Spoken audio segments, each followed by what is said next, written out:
Welcome to Hospitality on the Rise, the podcast about the people shaping the hospitality industry and their journeys. I'm your host, Alice Cheng, founder and CEO of Culinary Agents, hospitality's go-to hiring platform. And I'm here to give you your dose of virtual mentorship. Here, we'll be sharing the stories, lessons learned, and advice from hospitality leaders who've carved out their own path to success. After all, this industry is where many get their start and go on to do incredible things. Whether you're a pro, starting out, or just love the hustle, this podcast highlights what makes hospitality extraordinary: the people. I'm so excited to have Dustin Wilson with us today. Dustin is the co-founder of Verve Wine in New York City, San Francisco, and Chicago, the co-founder of Apres Cru, the master sommelier, I should say, since 2011. And he was in a leading role at SOMM, in SOMM, the wine documentary series. Dustin, welcome. Great to be here. Thanks for having me. Yeah, I was like, let me just go ahead and hit record because I'm excited to catch up with you. It's been way too long since the Yeah. last time. And then next time we'll have to be in person, but Yes. Yes, indeed. but this will do for now. Dustin, I'm so curious, how did it all begin? So for me, my hospitality world began. I think when I was either 14 or 15. I think I was 15 years old. Um, I worked in a little like sub shop, call it a sandwich shop, in my hometown where I was living at the time. Because my mom refused to pay for anything for me, and she said, if you want to drive, you need to be able to pay for your own car insurance and your own gas and all the things. So go get a job. So that's where I started, and then it kind of grew from there. And I never intended hospitality in the beginning to be like a thing that I was into. It was just a job for a while, and then but there was opportunity to make more money in serving and waiting tables. So over time, went from kind of sub shop into waiting tables, and then it was during a job waiting tables, um, several years later, that I started getting into wine, and then wine sort of became my entry into the hospitality world as a career path, if you will. I was working at Ruth's Chris Steakhouse. I think I was maybe 22 years old in Baltimore, and they didn't have a sommelier. They had a pretty large wine program, and I kind of had to learn about wine pretty quickly, and just became kind of fascinated with it. Um, was spent a few years there, and then when I moved to Colorado, which was a couple years later, met Bobby Stuckey, spent time working at Frasca, and like that was really when it solidified, like this is what I want to be doing for my Yeah. life. Bobby Yeah, has that effect on people. he does. Yeah, good or bad, Yeah. does have that effect. But up until then, I didn't come from like a family background where we didn't go to restaurants very much. If we did, it was like TGI Fridays or some Olive Garden or something like that. And my parents didn't really drink wine. Like I wasn't around it much, so my thought of restaurants was just very kind of passive. And it wasn't until I landed at Frasca, and the main reason for landing there was because I wanted to continue learning about wine. And I saw Bobby, and I kind of saw what he had done with his life. And this is at a time I graduated college. I didn't know what I wanted to do, and I was still trying to figure things out. And he just kind of provided this like pathway that seemed really interesting, and um, that was kind of the moment for me. Yeah. And so you're at Frasca for a little bit. Where do you go from Frasca? Yeah, so I condensed that timeline quite a bit. Yeah. Yeah, that was this 10 years just went by in the last 2 minutes. Oh, so 10. Okay. So Yeah, let's hone in on that. 10 years is quite the tenure. 25 now. And so spent a few years at Frasca. Started there as a back waiter, just kind of bussing tables, filling water, slicing bread. Um, 3 years later, left as a sommelier, and I think I'd passed my intro and certified at that point with the quartermaster sommeliers, and went up to Aspen at the Little Nell Hotel, and which was like, why did I ever leave? It was like heaven working up there. I got the best of everything that I wanted in my life at the time, which was skiing during the daytime, working the floor at a crazy restaurant at night, and selling amazing Burgundy and great wines, and it was just like the life. Spent a little over 2 years up there, and then left to go to San Francisco, where I spent about a year working with Mina Group at RN74. Um, Very wine centric restaurant. Kind of started founded by Raj Par, but under the Mina Group, and it was like the place for wine in San Francisco for several years, I think. And Yeah, I remember that place. It was great. It had that board, like the yeah, yeah, the train board in the back, the last bottle board, and it was like energetic. And we wore jeans and sneakers and rolled our sleeves up, and we're selling crazy, crazy wine on the floor. It was insane. And the place was jam packed. It was the industry hangout. And everybody that was in the wine world that was coming through town was swinging by there. So it was a very, very cool place to be, a very cool time. Um, and for me at that moment in my life, I was, one of the bigger things I was trying to accomplish was get through this little master sommelier exam that seemed to be just a little tricky to get through. Um, Working at the Nell in Aspen was amazing, but working a lot and putting in a lot of hours, and uh, getting the prep time to be able to study properly was tough. So RN74 offered an opportunity to kind of shed some of my additional responsibilities and just work the floor, so to speak, and get plenty of study time, and it paid off. I think I started it at RN74 in like September maybe of that year. This is 2010, I think. Um, and then passed the MS exam in February of 2011. So like in the first 6 months, knocked it out. Great. you Which make is it why sound so easy. I know. Yeah. Yeah. That was 5 years. That was a 5 year study and prep plan there. But then that kind of set me on the path of saying, okay, that part's done. Now I can go, look for the serious job again. Um, which then led me to New York and 11 Madison Park in the later half of 2011. And New York is where I've been ever since. Spent about 4 years working at EMP, kind of during the heyday, the like kind of crazy climb from I think when I started, we are at 50, number 50 on the 50 best lists, and by the time I left, it was like number three. And I fortunately left like a year and a half too early before they hit number one. But an amazing, amazing ride that was, and it kind of opened a lot of doors for me there.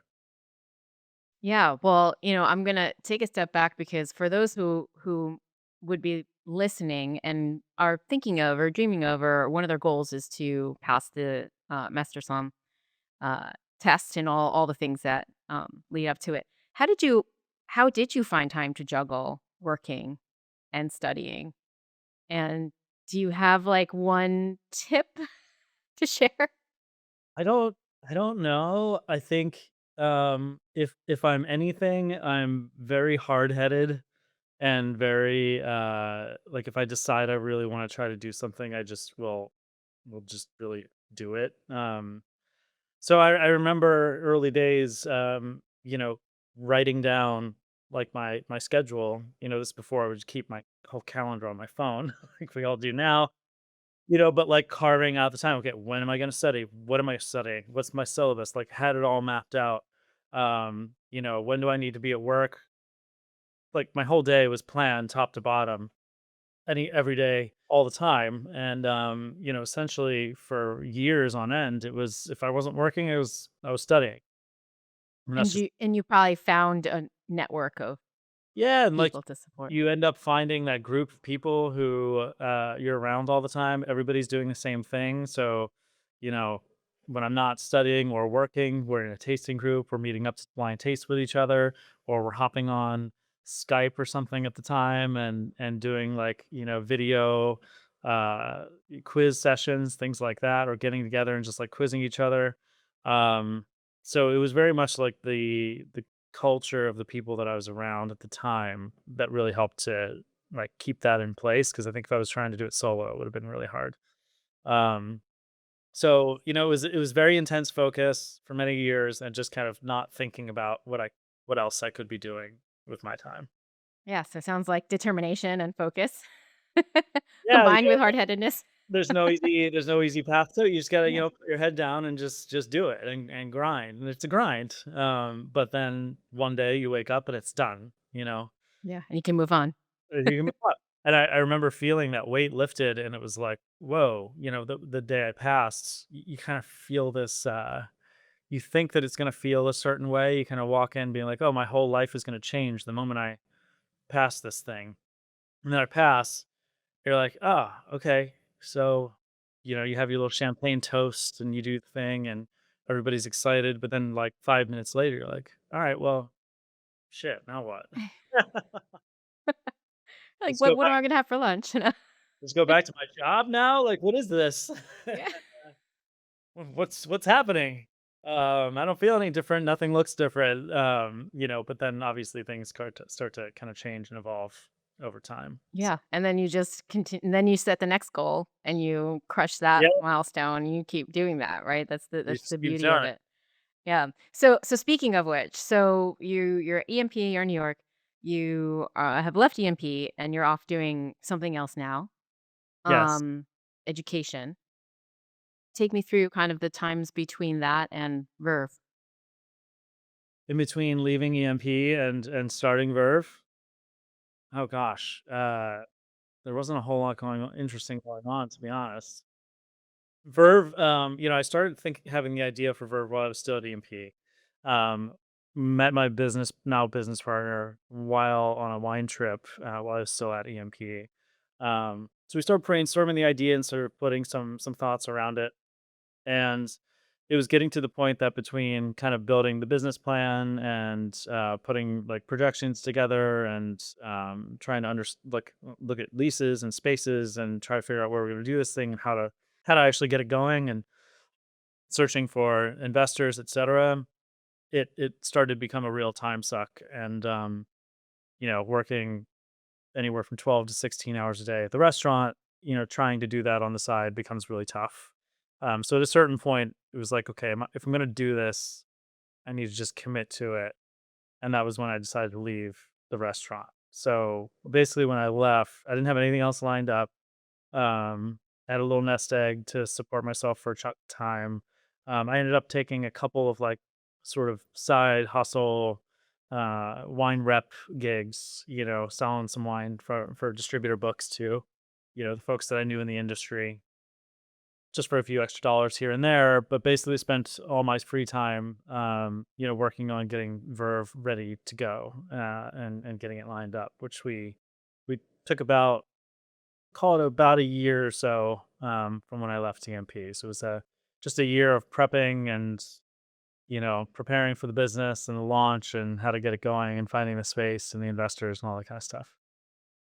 That's exciting. Again, making it sound real easy, and I'm gonna give you a little commercial here for her because you guys do things differently, and and the selection you used to, I don't know if you still do, you had a space for education and things like that. Tell us a little bit about what we were thinking the industry was missing and how you approach that. Yeah, the opportunity we saw was, you know, it's funny to talk about this. Like it feels like it was a lot longer ago, but we're talking 10 years ago. Um, you know, I knew where in New York to go get a good bottle of wine. There's a lot of really great wine shops that had awesome, selections. I've always kind of lived uptown. It was always a pain in the butt that if I wanted to go get wine, that I had to go like all the way downtown or kind of cruise around the city to go get it. Delivery was really hard. Online experiences, ordering online and stuff was kind of, you could in theory do it, but if you attempted it, a lot of times the experience was really hard. The websites were ancient. You try to order something and it was like out of stock, or you get the phone call 2 minutes later saying, "Hey, we don't have that," or whatever the case may be. It was tough, and I was like, "Man, why is this such a pain?" And at the same time, social media, or at least Instagram, was really becoming a thing. And what I realized is that there was an opportunity with these kind of smaller curated shop type of businesses to leverage this new sort of digital age, lean into e-commerce, lean into social media, and as a marketing platform, and really be able to kind of monetize that experience a little bit. Combine that with some, experiential things in the shop and the kind of the hospitality and service that I had learned about through my, years and years in restaurants to create something that feels a little bit new and exciting and fun. Uh, so that was kind of the idea for Verve in the beginning. So we built the business as such. So when we launched, we had this great website, everything was online. We had our delivery stuff all like more ripping ready to go. And nobody cared. And we like didn't really do any e-commerce business for a while. I remember many days, my early days in the store, being there alone, maybe have a couple of customers walk in, sell a few bottles of wine. I was writing all the emails, I'm doing all the social media posts, I'm like trying to put on events and tastings in the shop, closing things up, sweeping, mopping, taking the trash out, and looking at sales. Then they're like, $800 for the day, and you're like, oh my. I'm like, I left my cush 3 Michelin star wine director gig at EMP to like sweep floors and look at this in sales. This what did I do? I made a major mistake. And but that that evolved, of course. And I think people started to catch on, and we threw more and more events. And as winemakers and other industry folks kind of learned that we could be a spot to host fun things and do things in a slightly different way, they're really excited about that. We started to develop a good following on social media, and then it kind of livened the shop up. And so I think it just never goes as fast as you want it to go. Never went as didn't definitely go as fast as I wanted it to go, but everything that we wanted to do ended up working out. It just took a while. And so that was kind of the birth of it. Yeah, I could definitely had those moments when after I quit my corporate job to start Culinary Agents, and I just remember sitting there and staring at my wall for a Yeah, bit. yeah, yeah. I remember sitting at the counter, where you ring people up, and just like place is empty. Haven't seen anybody in probably 2 hours. I'm like, oh my goodness, how are we gonna pay our rent? And here you are. And here we are. Was it 10 years later from the first one? Almost. It's we're a little like 8.5 years, a little over 8 years. Yeah. Congrats, Yeah. congrats. Thank you. And then when were you like, "Okay, this is we've got something going, we know what we're doing, we got the frameworks, etcetera, like, let's open another one." Well, we've been very lucky with our capital partners who've been very supportive, and we kind of came to them with the idea when we first started that we thought if we're going to lean into e-commerce, we should have something on the West Coast too. Um, it'll help with shipping, logistics. It also helps us to get more access to wine, etc. And they really liked the idea. So even though, we were still kind of ramping things up in New York, we already sort of made some plans to go expand out to the West Coast. So we started looking at leases not too long after Verve New York launched. And we actually ended up opening in San Francisco in like summer of 2018. So call it not even 2 years later from when we opened New York. Um, which looking back was maybe a little fast. We probably could have worked some things out a little better, but there's I thought I knew what I was doing, realized didn't really know what I was doing in some respects, but the again, the idea to have San Francisco and have a West Coast location and have access to more wine and more exposure and logistics and all that kind of stuff again panned out. Yeah, Um I mean, that's how you learn, right? You're like, Yeah, "Okay, let's exactly. just try it." You try and like hopefully you don't goof it up so bad that it all shuts down. Um, and then you figure kind of things out along the way. But what I was realizing as we were building this thing is that people were um really getting into the like experiential stuff.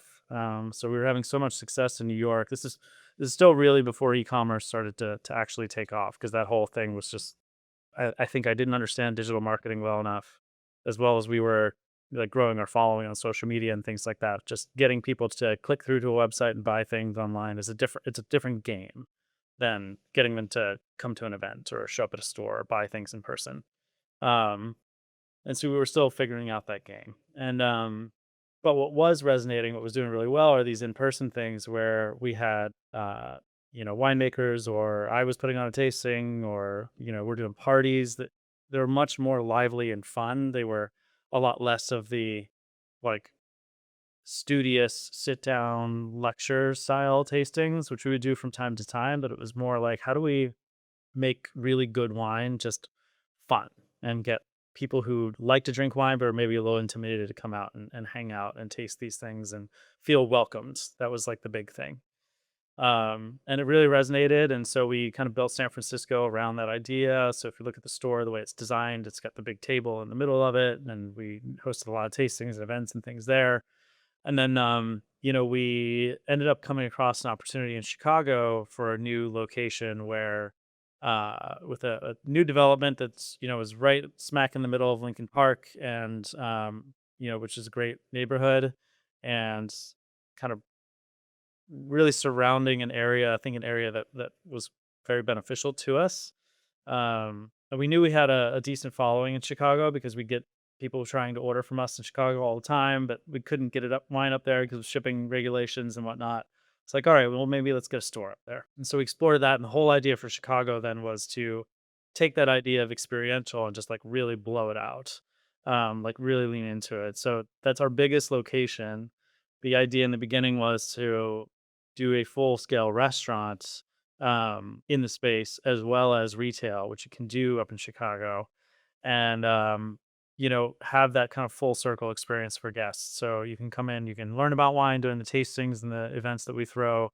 You can buy wine to take home. We can deliver to you. You can also come and enjoy wine in the restaurant with food, like kind of any sort of touch point that most people would want to have with wine, you can do in that space in some capacity.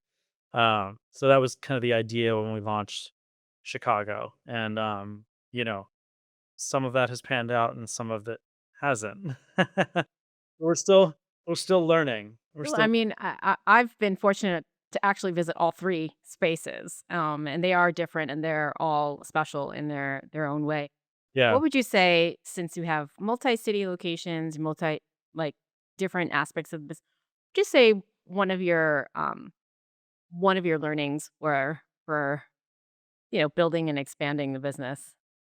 Um Gosh, there's so many. I know I was gonna say 1 or 2 or 10, whatever. I think doing this kind of thing, it teaches you a lot about yourself, I think. And it really makes you exposed and feel maybe more vulnerable than you otherwise would in the safety net of a job, let's say.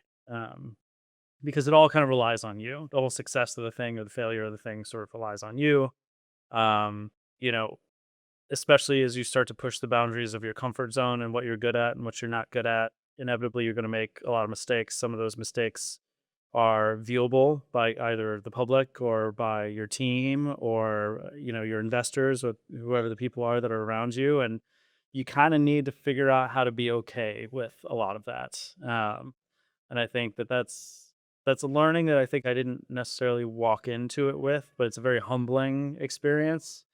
I think it helps you grow. I think it's a really fantastic challenge that, pushes you to be better in ways that you never really thought you could get to. Um, but I think that's, you know, we can talk about how, marketing works or, logistics of shipping wine and, those sorts of mechanical things of the business all day. But I think, big picture wise, the thing that I've really learned over time is that you have to be willing to fail, okay with failing, and, potentially doing it in front of others and still keep, your confidence and still keep your belief and still keep pushing forward, and not letting that get you down.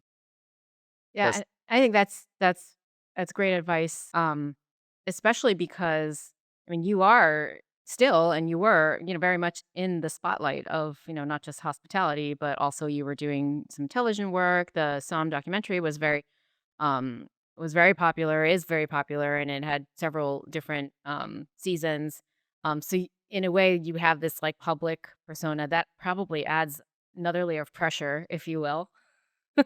flawed. Um, like, forget all the personal stuff, like, Yeah. having that level another layer of pressure is like, "No, thanks, I need to, figure out other things," um but yeah, I mean, that's great. I mean, all the other stuff with, starting a business, growing a business, making it, thrive always comes with all sorts of challenges, especially in this industry. Yeah, Um, for sure. And yeah, it's one of the most fulfilling things I think anybody can do. I think that it's very easy, and I'm sure you've experienced this too, to kind of like feel like the weight of the world is on you, and you're just like down, and it's you feel at times like you're ready to just break or give up, and you need to be able to figure out how to just push through that feeling pretty yep. really often, more often than I think most people probably think. And then you get used to it, and you're like, okay, this is just Yeah, been there, done that. incredible What highs next? and incredible lows. Yeah, Yeah. I can yeah, tell you, and you probably feel the same, that I do not look back now at that time where I was staring at the wall and say that I made the wrong decision. So, right. you know, Yeah, yeah. that's the beauty of that journey, right? Yep, So, absolutely. so I want to talk a little bit also about Apres Cru.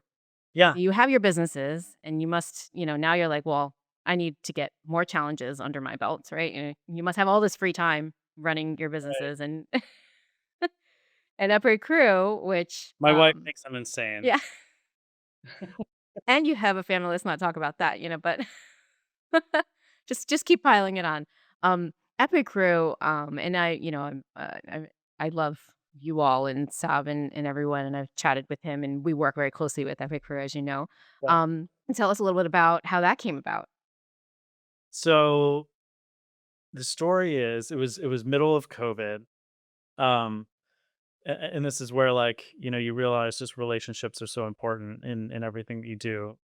I'm gonna back up a little bit. One of the very first clients that I ever interacted with at Verve when we first started was a gentleman named Eric Engler, who's now one of our partners at Opera Crew.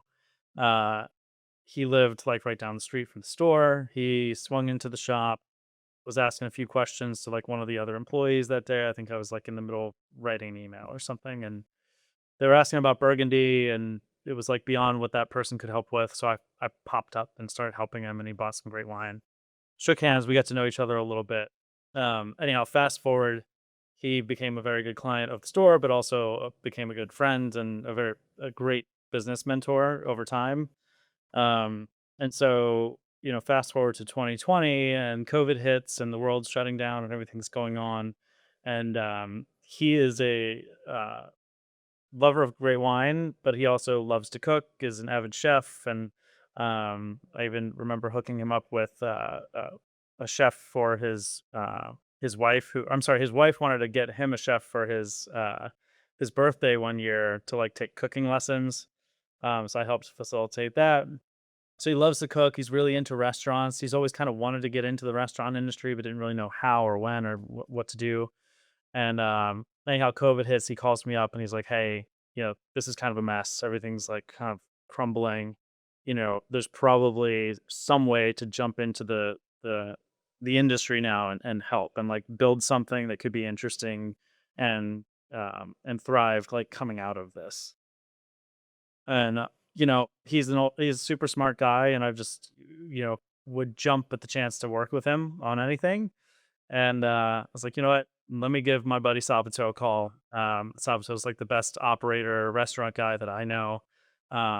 He's amazing. Maybe we just get on a chat and call. And that was kind of the beginning of it. Was the three of us, I think, once or twice a week, just jumping on phone calls and chatting with each other about what we think, there could be going on here. And we ended up calling and talking to, I would say, well over 100, maybe 150 or so different chefs, operators, just industry folks from around the country, and just getting a sense of, what was happening, how are they operating, what are their, pain points at that time, besides the big obvious ones, of course. Where did they see themselves kind of coming out of this on the other side, what was going to be needed, et cetera, et cetera. And, we quickly realized that a lot of the better restaurants and the better operators were going to survive just fine. They were figuring it out. They would push through that moment in time. But there was a real opportunity on the other side of it to potentially grow, and they wanted to be able to take advantage of that, and they just didn't know how to take advantage of that. And luckily, that's where Eric is. He comes from a finance background, and he helps like create and grow businesses. It's really right in his wheelhouse. you kind of combine that with the hospitality experience of Sabato and myself, and that's sort of where Apres Cru was born. The whole thesis is basically we find great operators, great creatives who, have already established wonderful brands, wonderful restaurants and operations, but want to grow them, and they just need the help to be able to do that, kind of beyond just the friends and family funding and figuring it out themselves. Like, how do they actually really grow a real business? And so that's effectively what Opera Crew does. So we find those operators, those brands, we partner up with them. We help them expand by one, making sure the existing businesses run really well. So now we've built a team of people who kind of plug in as back office services. So like finance, accounting, um, HR, marketing, operations from kind of strategic and then systems processes level. All those kind of features, the behind the scenes, non sexy stuff that restaurants don't, operators don't really love to deal with. We Yep. we s- we s- provide all of that, but then we've also help strategically expand through a mix of capital, raising capital, um, doing diligence on leases and deals and markets, um, legal work, et cetera, to kind of help these businesses expand and grow. And so that's kind of what we do, and it's been almost 5 years now. Technically, I think this summer is 5 years since we started the LLC and started running around pitching it, and it's been a wild ride. So now we have several partnerships set up, some here in New York, one currently out on the West Coast in LA. I think there's now like 15 or so restaurants or units under the umbrella. I think by the end of the year, it's going to be closer to 20. Got a bunch of cool projects coming up, and it's going faster and going wilder than I personally have a hard time keeping up with at this point. So it's Amazing. And look, had you not taken that leap of faith on yourself to start Verve, who knows? Maybe this might have not have happened. yeah, and it's like the juggle of time and all that. It's a complete disaster. I'm just running around trying to keep balls in the air constantly. But it's a lot of fun, and it's great doing it with good people, and it's fun to see where these things go. And I get a kick out of building things and seeing what happens with them, and the experiences and the people that you meet along the way and kind of what comes of it. So it's been a lot of fun. Awesome. Well, on that note, we're going to go into quick fire. All right, What advice would you give your younger self? have faith. You're gonna do okay. You're gonna be fine. What's your advice for someone struggling in the industry? Keep your head down and keep pushing. Just keep working at it. And, if you do the right thing, and just work hard, like things will come. It'll happen. Which advice for fellow hospitality leaders? I had a great conversation with somebody the other day, and we agreed on this, that how important it is, and this is going to sound cheesy, but how important it is for people in whatever organization they're in to drink the Kool-Aid.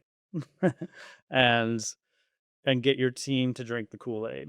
And not in the like just blind, following sense, but more in the like it's so important to get people on your team that believe in what's going on, that will cheerlead no matter what's going on, that will push through problems and help to find solutions and not get too down in the dumps, and go negative when things do get hard, because inevitably they will get hard from time to time, and we'll still try to cheerlead and help push through. And the more you can kind of focus on that and team morale and motivation and keeping people excited to be pushing through hard things, um, that in itself, I think, can be so powerful in creating businesses that thrive. On that note, Dustin, thank you so much for fitting me into your schedule of one of the balls you're juggling in the air. My Um, pleasure. we can't wait to see what you've got up your sleeve next. Thank you so much. I appreciate it. Remember, success looks different for everyone in hospitality. No two paths are the same. If you have a leader or a topic you want to hear about, email media@culinaryagents.com. Hospitality on the Rise is brought to you by Culinary Agents, connecting top talent with employers since 2012. Whether you're hiring or looking for your next opportunity, join us at culinaryagents.com. For more inspiration, subscribe to Hospitality on the Rise and visit hospitalitycareerpaths.com, a free platform by Culinary Agents. Thanks for tuning in. Remember to like, follow, and subscribe. And if you love this episode, share it with someone who could use a little inspiration.